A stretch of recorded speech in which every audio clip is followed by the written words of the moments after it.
Hoy comenzamos una serie que he titulado Explorando la Profecía y vamos a comenzar con el texto de Proverbios 29:18.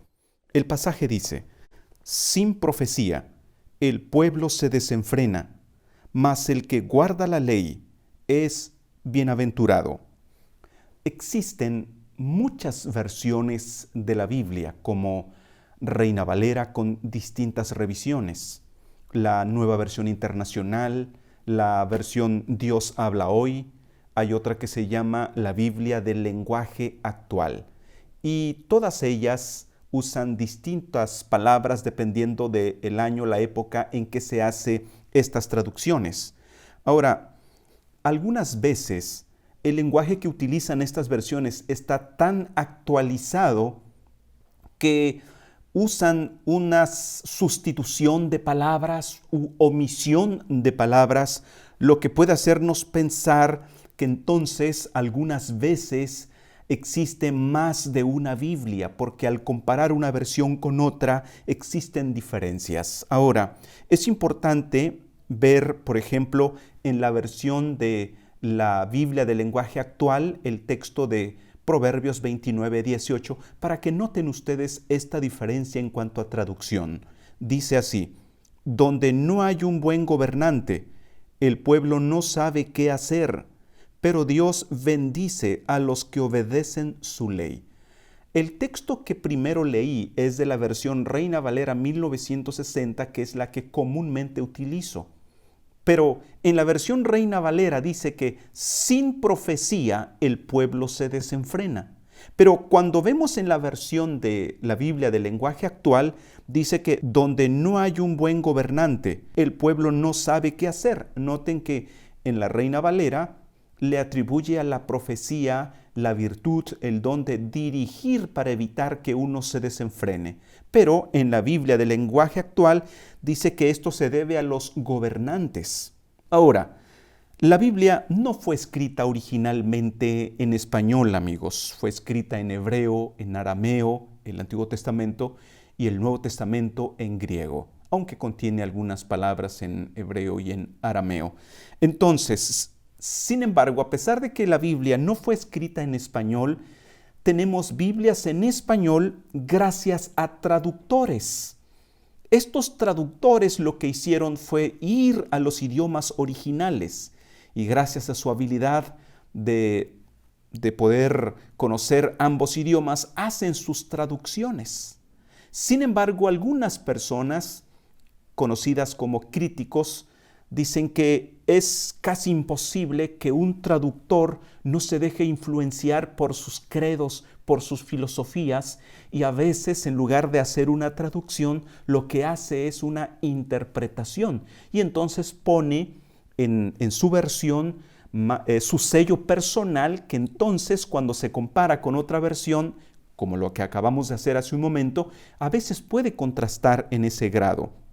Ahora, lo que tenemos aquí, amigos, es que cuando la diferencia es significativa, como en este caso, que por un lado tenemos a la profecía que influye para evitar que se descarríe la gente, por otro lado tenemos al gobernante, y la pregunta es, por fin, gracias a quién evitamos que el pueblo se desenfrene? ¿Es gracias a la profecía o gracias al gobernante?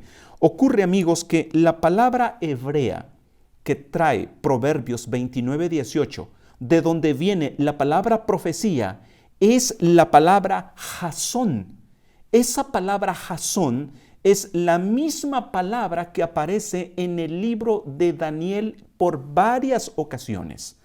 La misma palabra jasón, incluso en Daniel capítulo 1, versículo 17, en la segunda parte del versículo, la última parte, Daniel tuvo entendimiento en toda visión y sueños. Esta palabra visión que aparece, que acabo de leer de Reina Valera, viene de la misma palabra jasón. Quiere decir, la palabra que aparece en Proverbios 29:18 como profecía es una traducción correcta.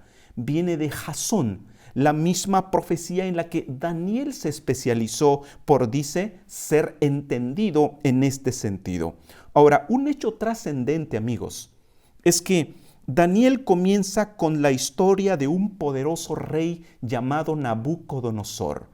Ustedes recordarán que él tuvo un sueño, pero no vayan a pensar que se trataba de cualquier sueño como esos que tenemos cuando cenamos demasiado o cuando usted ve una película de terror. No, se trataba de una jazón, de una visión significativa que venía de parte de Dios, quien se la reveló. Miren, esto lo explica Daniel, Daniel capítulo 2, versículo 29. Explica la naturaleza de ese sueño que el rey Nabucodonosor tuvo. No se trataba de cualquier sueño. Estando tú, oh rey, en tu cama, te vinieron pensamientos por saber lo que había de ser en lo porvenir, y el que revela los misterios te mostró lo que ha de ser. Esta profecía, esta visión, esta jazón que el rey Nabucodonosor recibió era la revelación, aunque cuando despertó no recordaba ni el sueño ni el significado. Más tarde Daniel se lo explica. Yo le invito a que lea usted Daniel capítulo 2, la historia completa. Daniel se lo explica y le dice, la visión que tú, rey, has tenido se trata de lo que Dios ha revelado al rey que ocurrirá en el futuro. Pero desde luego, amigos, al rey no le importaron los planes que Dios tenía. En ese sueño, el rey Nabucodonosor había soñado una estatua con distintos metales: la cabeza de oro, el pecho de plata, el vientre de bronce, las piernas de hierro y los pies de hierro con barro cocido. Pero cuando el rey entiende que eso significaba que los reinos iban a ir sufriendo una degradación a medida que fuera cayendo uno y levantándose otro, el rey se rebeló contra el plan de Dios. Y entonces él manda levantar una estatua en contraposición con el sueño que él ha recibido, y manda construir esa estatua de oro completamente, y la manda construir de oro completamente desafiando el plan de Dios. Quiere decir, a este gobernante no le importó la profecía de Dios, él impuso su voluntad. Y quiero que noten ustedes un aspecto importante de esta profecía. Dios le dijo, no hay un reino permanente, los reinos van a ir cayendo. Y cuando caiga el último reino, representado por las piernas de hierro, que hoy sabemos que era el Imperio Romano, dijo Dios, nunca más volverá a haber otro imperio universal. No importan las medidas que los líderes mundiales hagan, jamás se volverá a unificar un imperio mundial político, militar. Ahora el rey Nabucodonosor, en el capítulo 4, aprendió la lección en carne propia.